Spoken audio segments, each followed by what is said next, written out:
sou amiga do Henrique desde que a gente era muito criancinha, né? Nós temos a mesma idade, nascemos no mesmo ano e as nossas famílias eram amigas de se visitar.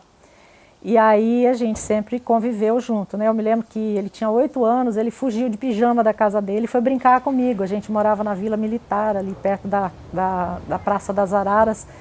E aí foi uma loucura a família, né? Cadê o Henrique? A gente estava brincando.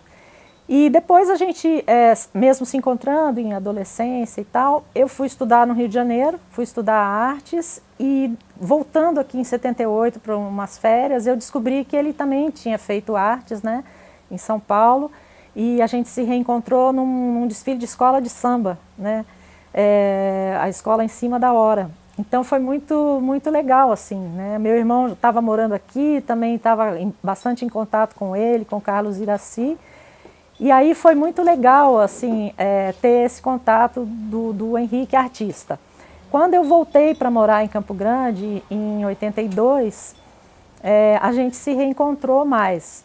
Em 83 ele já estava morando na casa da Calógeras, que era a casa da avó dele, e ali acontecia uma reunião de artistas. Foi quando eu conheci o Adilson Schiffer, o Torraca, depois veio o Cleir, Silvio Rocha, Jonir. O Jonir eu conheci antes, né, em 82, assim, teve uma exposição dele no espaço da Laís Dória, no quarto de vestir. O meu irmão trabalhava com a Laís e eu fui nessa vernissagem.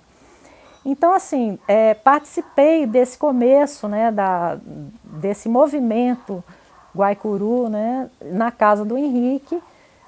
Tivemos cursos, ele era um espaço que também promovia cursos, né? Então a Carla de Capa foi dar um curso lá no espaço da unidade Guaicuru e fiz um curso de desenho de pastel, né? Então assim, lá eu conheci muita gente e era uma coisa que fervilhava, né? Digamos assim, era o point onde acontecia o encontro dos artistas, né, emergentes, muita gente jovem querendo discutir. E eu fui também trabalhar na Fundação de Cultura. E na Fundação de Cultura a gente teve o espaço, né, trabalhava com o Jonir na parte de artes visuais e difusão cultural. Então ali a gente também conseguia levar algumas alternativas, né, de projetos, né, na área de artes visuais. Mas foi assim que eu estreitei essa convivência com o Henrique, e daí que eu vi surgir essa tentativa, assim como uma vez Humberto e Aline já tinham feito, né, digamos assim, uma forma de identidade, né, da arte sul-mato-grossense. Eu acho que o que se discutia na unidade Guaicuru de Cultura, e através do Henrique, que fez história também na FUCMAT, era exatamente essa questão de se criar uma identidade cultural, né? O estado tinha sido recém-dividido, a gente passou a ser Mato Grosso do Sul e parece que a gente ficou sem uma referência, né?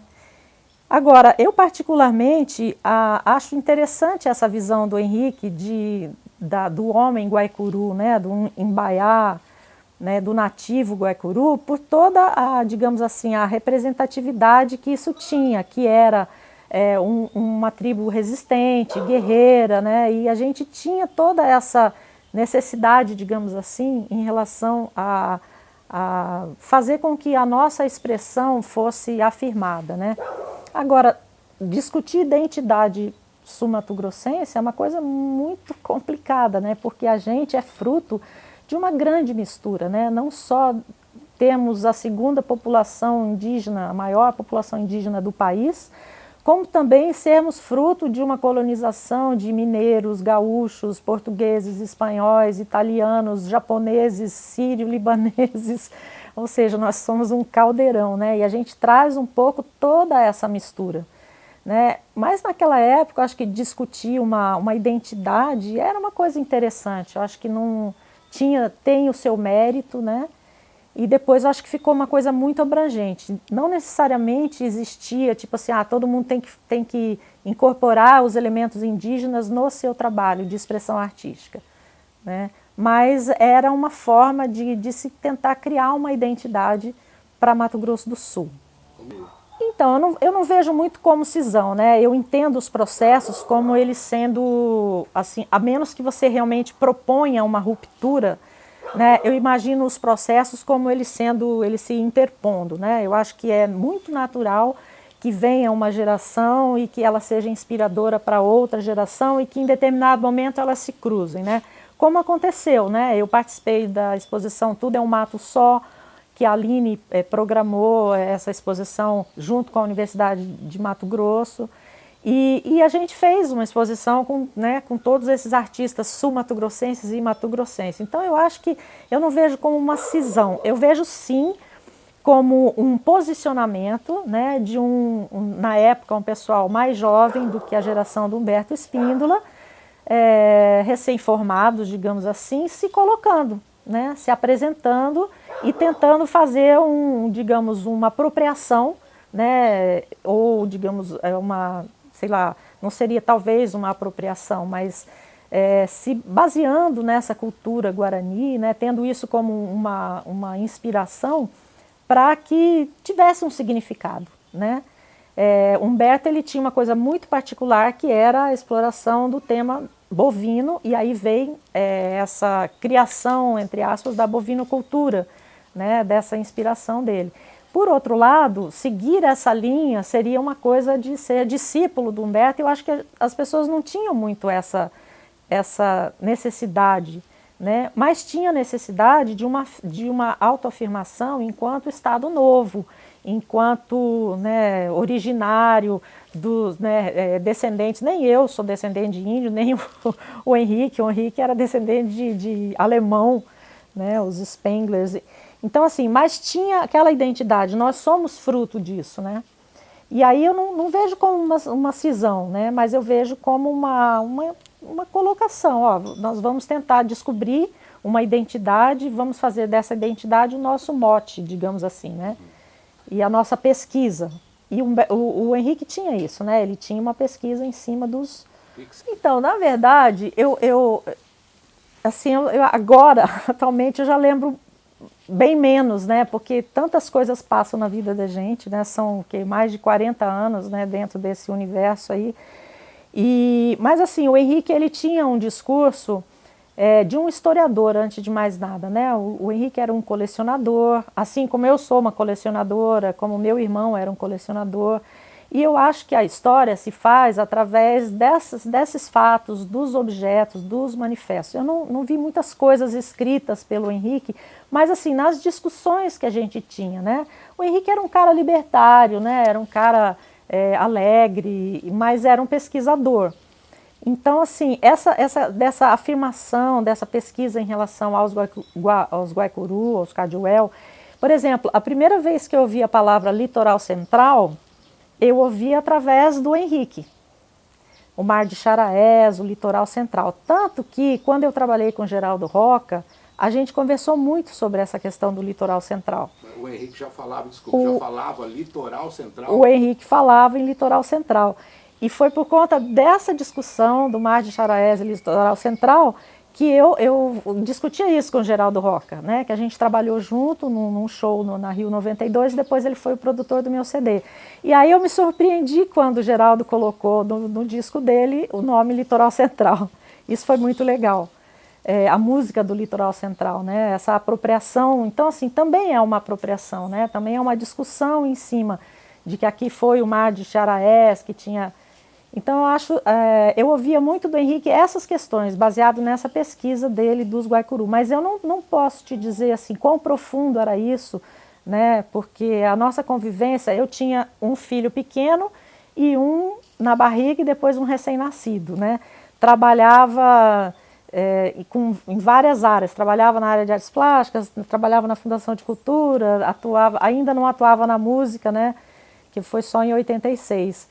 Mas então, assim, era muita coisa. Então, eu não convivia com eles o tempo todo, né? Eu tinha as obrigações maternas para cumprir.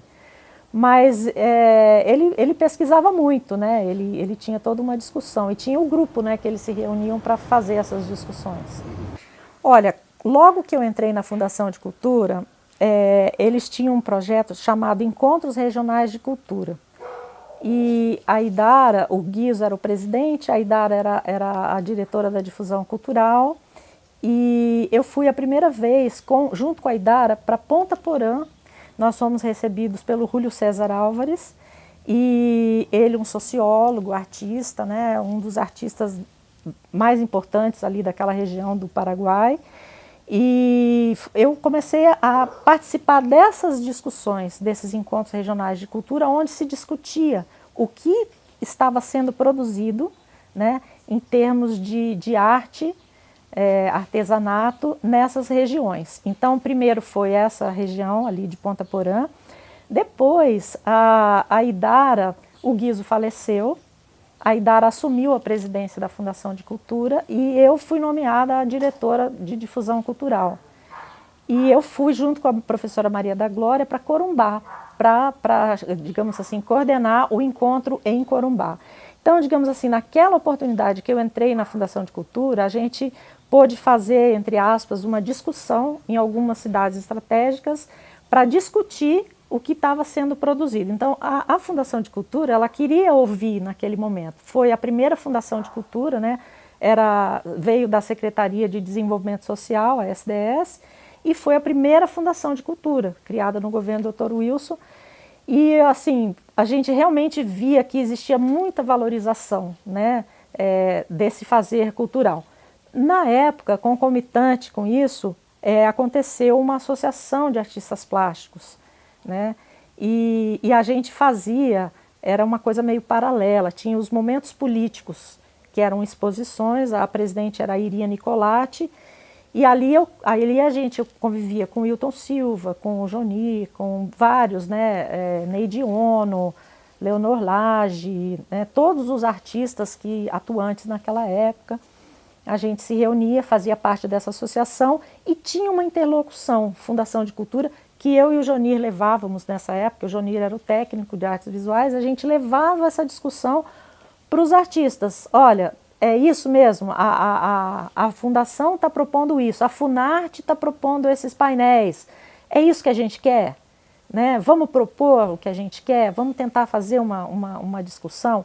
Então, assim, eu não via naquela época tanto a unidade Guaicuru de cultura, era uma coisa muito, sabe, muito junto, né? Porque tinha a associação dos artistas plásticos, a unidade Guaicuru de cultura, era uma coisa muito, uma permeava a outra. Olha, vou te falar, eu só posso dizer o seguinte, eu tenho todo o meu material, todas as participações em tudo, eu tenho tudo isso arquivado, catalogado em ordem cronológica. São muitas pastas, ou seja, tem muita coisa que aconteceu. Era uma produção muito Era grande. uma produção muito grande e existia, sabe, sempre teve os queixumes, as reclamações, as discussões, isso sempre existiu.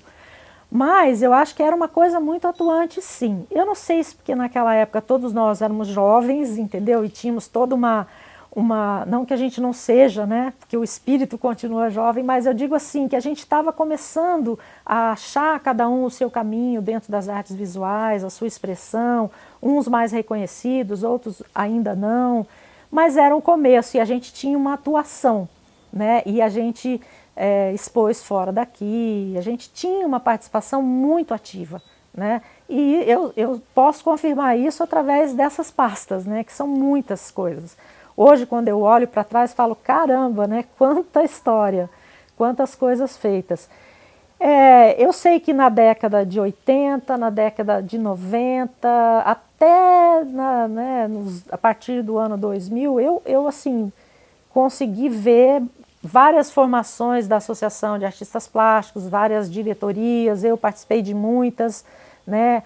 Mas assim, eu vi um movimento muito atuante, sem dúvida que é. Talvez hoje eu não acompanhe tanto por escolha minha, mas eu sei que existe, né? Agora não tem nem como, né? Mas eu acho que naquela época era muito, muito fervilhante, sabe? Olha, um cara que eu gosto muito e que até hoje ele tem esse traço é o Adilson Schiffer, cara. O Adilson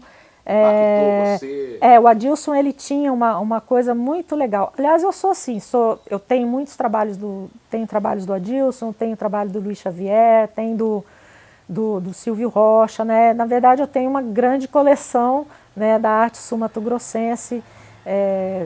E aí, assim, mas o Adilson, ele tinha, em relação à unidade Guaicuru de Cultura, o Adilson, eu acho que ele expressou muito bem, além do Henrique, que tinha essa releitura, né, da iconografia Caduel, ele foi um cara que se apropriou de uma forma muito legal, assim, um traço muito solto, muito próprio dele, desenvolveu uma técnica bem legal, né, que é de fazer uma camada do acrílico e riscar, fazer um relevo e depois ele pintar em cima.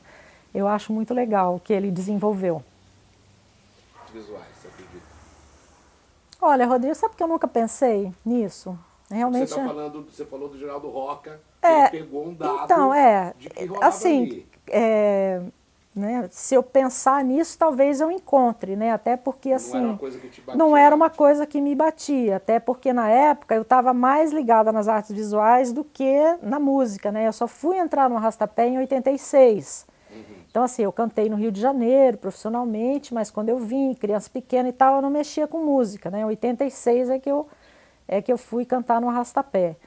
Mas, enquanto isso, a produção continuou, através do Almir, do Guilherme Rondon, tem Paiaguás, tem, enfim, algumas composições, mas o Guilherme foi criado, ele nascido em Corumbá, criado no Pantanal, quer dizer, eles também trazem essa bagagem, né, de vida. Como meu pai falava Guarani, né? Meu pai foi criado na companhia Mate Laranjeiras, que a minha avó e meu avô trabalharam lá. Então meu pai falava Guarani, meu tio falava Guarani, né? Eu ia para a fazenda dos tios em Ponta Porã passar férias em julho, eles tinham fazendas de erva mate, né? Os Guarani trabalhavam com eles. Então assim, a gente traz toda essa bagagem, né?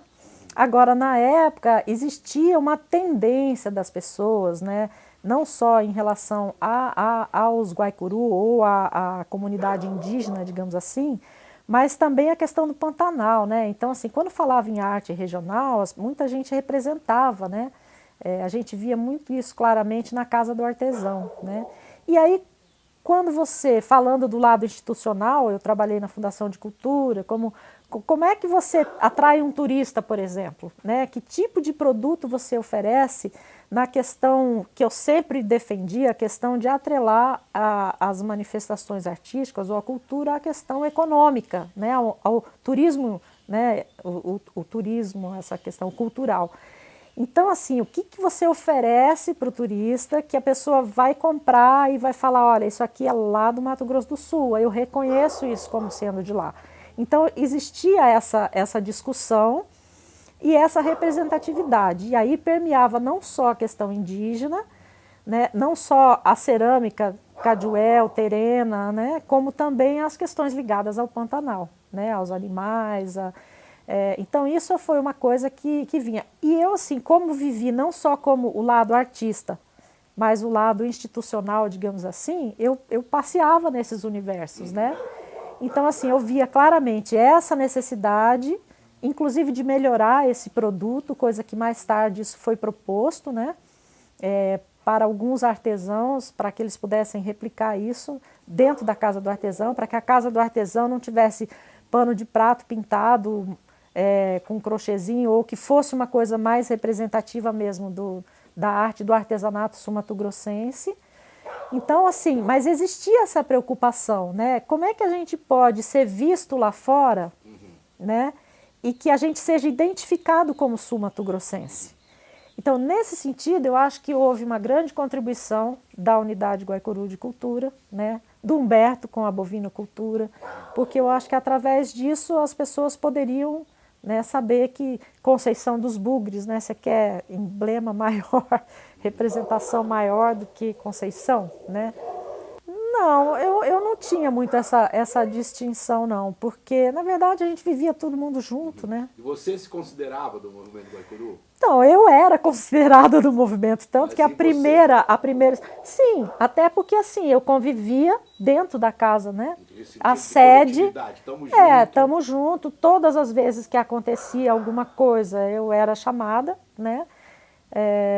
Então, o que eu não participei foram as primeiras discussões, e eu nem estava aqui, eu estava chegando, que foi quando realmente surgiu, 81, 82, que era na casa da Dona Terezinha, né, que era o Adilson Schiffer, o Henrique Spengler, o Carlos Iraci, o Paulo Renato, o Álvaro, os 3 irmãos, né?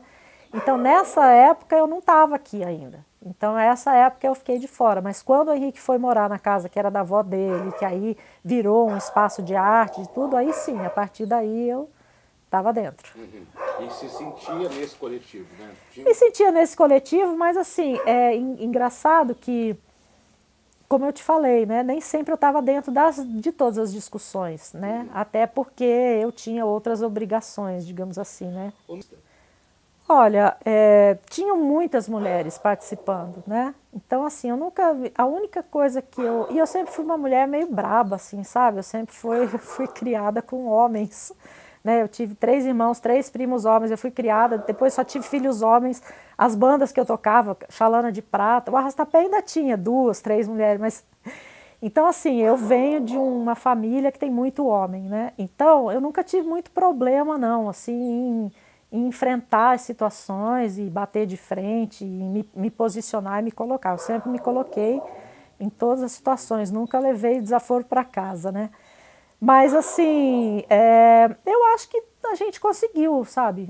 A gente conseguiu se colocar.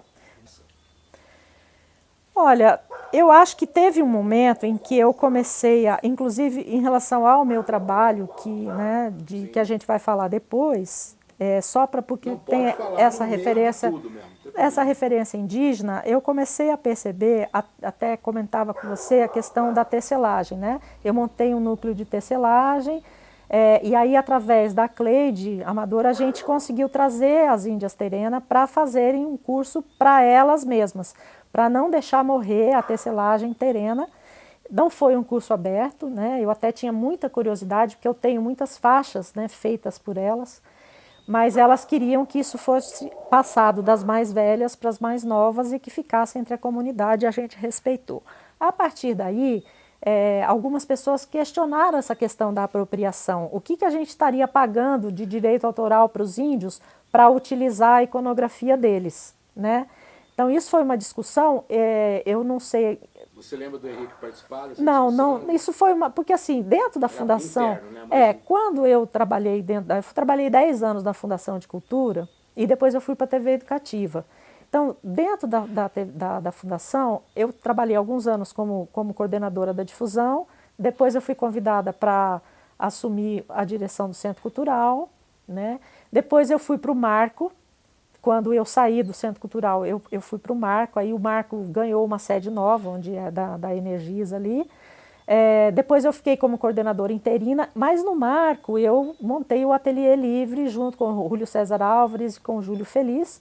E o Júlio César foi o meu sucessor no Centro Cultural, inclusive por sugestão minha para o Humberto. Falei, coloca o Júlio e tal, que é um cara bacana, e foi muito legal, porque a gente conseguia fazer um trabalho bem legal com as oficinas. Então, assim, a gente tinha, naquela época, eu não participava tanto desse movimento externo, digamos assim. Estava envolvida ali dentro e já com 4 filhos, então, assim, já era uma outra história. Mas já tinha uma discussão dentro da fundação Mas aí. Tinha, não só dentro da fundação, era uma discussão paralela, tinha dentro e fora, porque a gente ouvia muito isso, né? Algumas críticas, inclusive, de que os artistas, digamos, deveriam pagar direitos autorais aos índios. Olha, eu fico te perguntando o seguinte, eu vou contrapor isso. Eu acho que quando você produz alguma coisa e você joga isso para o universo, a menos que você tenha um registro de direito autoral, como o autor de uma música ou autor de um quadro, ou você participa como ator de uma peça de teatro, uma novela, ou mesmo na TV, que você tem a sua imagem divulgada, e hoje em dia isso ficou muito mais complicado, como que você faz para deter o direito autoral disso, né? Quando você trabalha, e sempre tinha aquela questão, o limite entre a arte e o artesanato, né? A produção em série, né? E a produção única. Obviamente, se eu visse alguém reproduzindo o meu quadro a rodo e vendendo e ganhando com isso, eu ficaria chateada. Agora, muitos alunos fazem releitura dos meus trabalhos e isso para mim é uma honra. Então, eu fico imaginando como isso se daria em relação à questão da iconografia indígena, porque a gente não tem só a iconografia indígena. Quando veio essa melhoria da produção artesanal, veio um designer italiano e um casal de designers de São Paulo, e foi um projeto feito junto com a Fundação de Cultura, e qual foi o órgão, que eu não me lembro, enfim, foi feito uma discussão, um projeto para que esse artesanato fosse melhorado.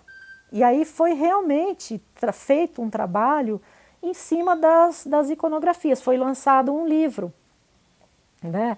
Isso foi muito legal, me lembro que eu... Cara, eu não sei te dizer, mas eu tenho o livro que... Não, isso já foi para os anos 90 lá para frente, talvez até os 2000 por aí. Mas o que eu quero dizer é que, assim, houve uma apropriação dessa iconografia, né? Foi uma discussão feita em cima disso, inclusive da iconografia indígena. Então, assim, isso é um limite muito tênue, sabe? De você achar que, porque é uma releitura, Você tem a licença... Henrique falando disso, não? Não, eu não lembro do Henrique falando disso, até porque eu acho que, assim, naquela época... eu também me apropriei, né? Quer dizer, eu também representei a cultura indígena, não tanto quanto o Henrique nesse sentido da iconografia, né? Eu trabalhei muito em cima de fotografias, usei fotografias inclusive de fotógrafos consagrados como a Maureen Biciliar, né? Porque eu fiz, como TCC, eu fiz um livro para crianças sobre mitologia indígena. Como eu não achei referências aos índios daqui do Mato Grosso do Sul, eu fiz a tese da Heloísa Fenelon sobre os Carajá, que é da Ilha do Bananal, e eu acabei fazendo sobre os índios Carajá. Só que eu pesquisei muito, né? Então, assim, eu entendi e eu percebi que o que existia de ilustração de livros infantis, os índios eram muito europeizados, né? O tipo físico, né? E eu quis fazer uma coisa baseada em fotografia, para não distorcer a figura do índio. E foi aí que essa pesquisa de muitos anos é que me deu essa, digamos assim, esse conhecimento. Então eu não sei até que ponto é ruim você se apropriar e até que ponto você deveria pagar direito autoral. Essa é uma discussão que fica aí para ser feita. Então, quando eu cheguei do Rio de Janeiro, eu já tinha essa bagagem e já tinha o começo, né, dessa cultura indígena incorporada ao meu trabalho como expressão artística. Então, quando eu encontrei o Henrique e essa discussão do movimento Guaicuru, eu me senti totalmente dentro, né? Eu não desenhei os índios Caduel, digamos assim, num primeiro momento, mas eu incorporei, principalmente depois com as mandalas, elementos, né, da cultura, da iconografia Caduel, e não só Caduel, né, como os Guarani, né, de todas as tribos daqui, porque eu acho que é isso, né? A gente é uma mistura de tudo isso. Nós somos esse fruto dessa discussão. E uma coisa que eu quis fazer no meu trabalho é assim, que as pessoas vissem como é rica essa cultura, né? Como ela é fantástica e como ela tem que ser valorizada, como que nós destruímos e distorcemos, né, a cultura indígena, como nós não compreendemos, né, o modo de vida, né, dessas populações e como que a gente é preconceituoso em relação a eles. Então, me lembro que na minha primeira individual, em 89, eu fiz figuras, usando inclusive imagens fotográficas, que na época não tinha Google, né, não tinha internet. Então, o que eu pesquisava? Jornais, recorte de jornal. Então, saiu assim, uma índia com o facão na mão e a criança no colo, que foi já vi vários quadros dessa índia. Eu usei essa foto também, né? Só que eu fazia umas releituras, né? Fiz também de cartão postal. Me lembro que o Cândido uma vez comprou um quadro meu, depois falou, não quero esse quadro porque você é um postal. Eu falei, sim, é um postal, eu nunca neguei isso, né? E assim, a minha habilidade como desenhista, reproduzindo, não obviamente igual ao postal, mas reproduzindo uma cena, né, que eu acho bonita dos índios. Então, assim, tem toda essa discussão, né? Você como artista retratista ou artista de vanguarda, e eu nunca me taxei de nada, eu só fiz aquilo que eu gostava. As pessoas que se responsabilizavam de falar, eu acho que você é isso, aquilo, isso nunca me incomodou. Muito pelo contrário, eu acho que o artista, nem tudo que faz é uma obra de arte. Eu acho que a gente tem, você como compositor sabe disso, né? Nem tudo que a gente faz é uma obra de arte, só que eu acho que a gente não pode deixar de expressar, de alguma forma, né? Tem hora que você está mais legal, tem hora que você está mais inspirado, mas eu acho que é corajoso, né, do artista quando ele coloca a sua alma num trabalho e que nem sempre a execução do trabalho sai como ele gostaria, mas ele não tem medo de mostrar isso, de se expor. Então eu acho que isso é legal e é assim que eu permeei o meu trabalho. E eu acho que essa forma de expressar foi aonde eu conduzi o meu trabalho. Vamos fazer e vamos pesquisar, né? E aí tem várias vertentes, né? Então, quando vira moda um negócio, que você fala assim, para ser regional, todo mundo tem que pintar o Pantanal, aí eu acho que perde o sentido da história, entendeu? Chegou nesse momento, Chegou né? no momento assim, né? Chegou no momento em que você tinha que pintar peixe, você tinha que fazer, né, onça e tuiuiu, para, digamos, ser aceito, né, como, ou ter a sua obra reconhecida. Agora, eu acho o seguinte, tem gente que faz tuiuiu, onça e Pantanal de uma forma fantástica, né, como é o Luiz Xavier, né, que assim, o surrealismo fantástico que ele apresenta nos quadros dele, ou um realismo fantástico mesmo, o Silvio Rocha fazia isso muito bem também, é uma coisa muito legal. Entendeu? Quer dizer, a execução, a maestria, o caminho que ele dá. Agora, o difícil é quando você deforma porque não sabe fazer diferente, né? E aí tem caminhos que as pessoas têm que percorrer para chegar. Eu acho que, eu não sei te dizer exatamente em que momento isso se perdeu, né? Mas eu acho que perdeu sim. Agora, tem uma outra questão que é o seguinte, alguns artistas, eles começam a trazer, como Áurea Katsuren, né? Eles começaram a trazer uma linguagem um pouco mais contemporânea, mas o que eu percebi é o seguinte, alguns professores, como Richard Perassi, como o Júlio Feliz, o Elomar Bacone, que eram professores da Federal, foram professores do Ateliê Livre. Né? A gente tinha uma galera muito legal. E a gente fez oficinas, eu vi o trabalho do Richard, por exemplo, mesmo quando o professor se modificar muito depois que a gente fez um Ateliê Livre com o Júlio César Álvares, que era um cara mais libertário, tem um trabalho maravilhoso. Então, assim, eu vi a mudança de cabeça e de produção do Richard, não só como artista, mas como professor, depois desse ateliê livre que a gente fez lá no Centro Cultural. Não, então, assim, eu acho que o curso vem trazer uma discussão interessante, né? Mas, por exemplo, com a Dulcimira Capizani, a gente já vem com uma coisa mais moderna, né? E aí... Mas eu acho que sempre tem uma contribuição, né, para uma coisa diferente, mas eu acho que o curso trouxe talvez essa não regionalidade, né? Ele trouxe essa coisa um pouco mais aberta, mais universal.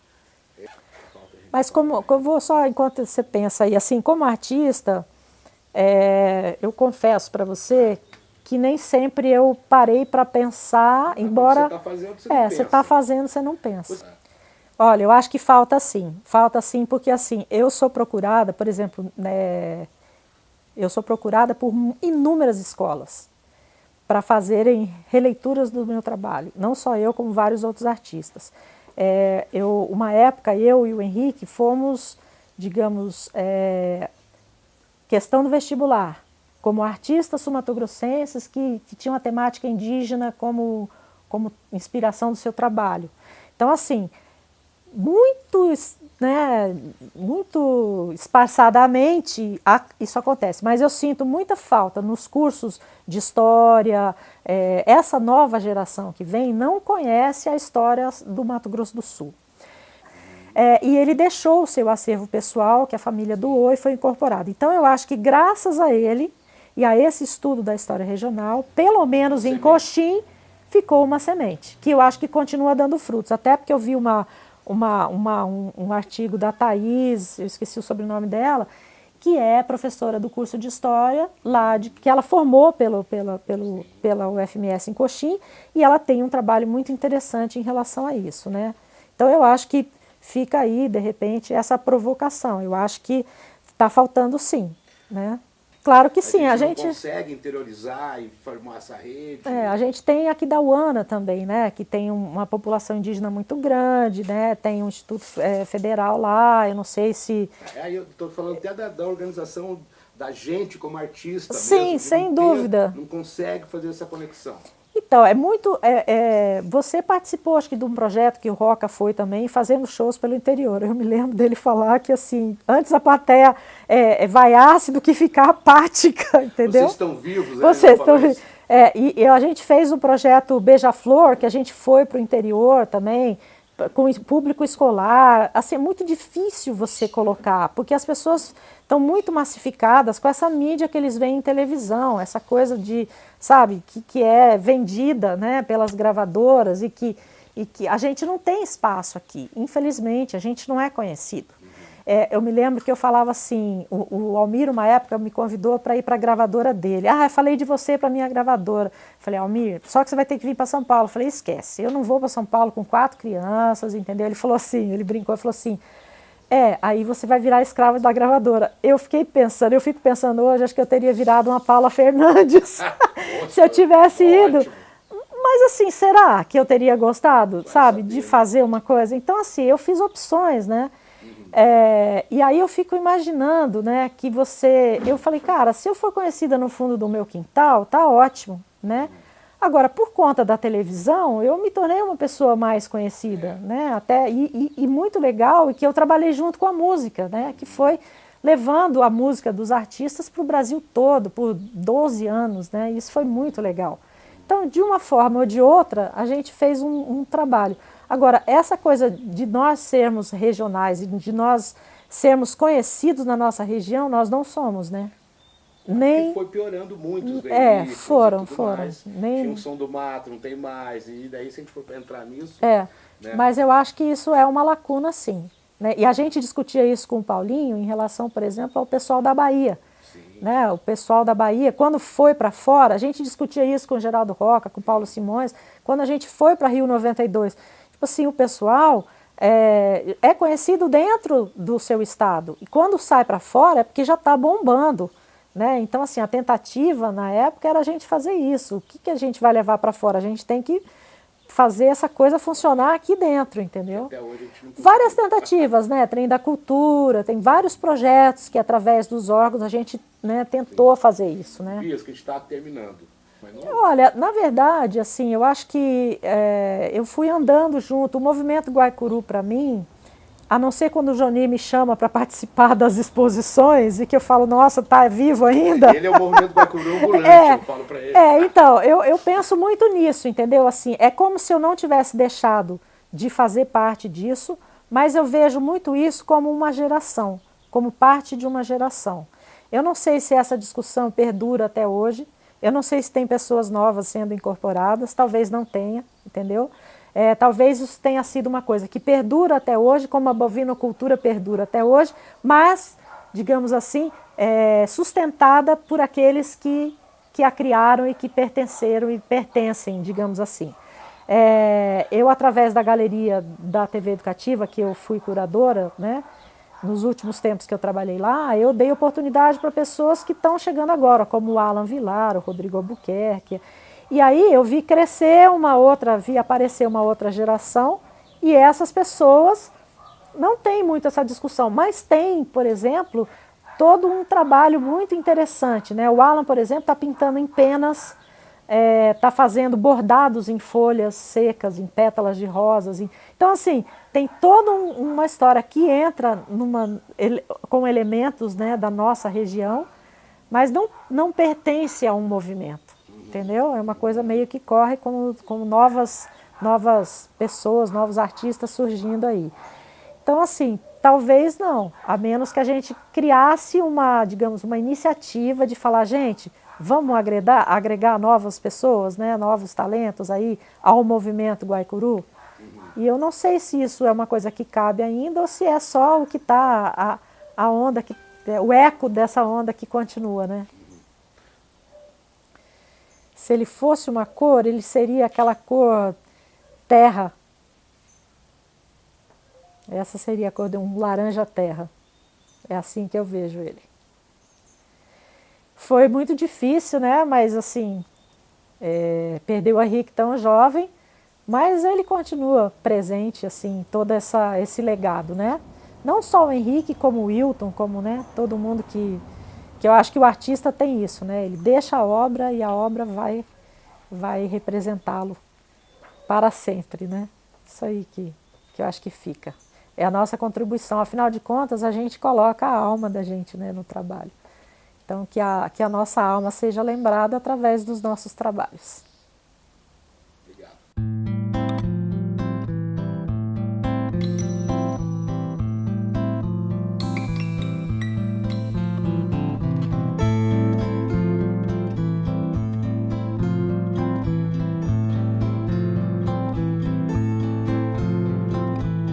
Eu tenho tantos irmãos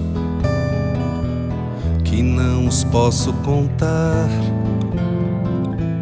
no vale e na montanha, nos pampas e no mar,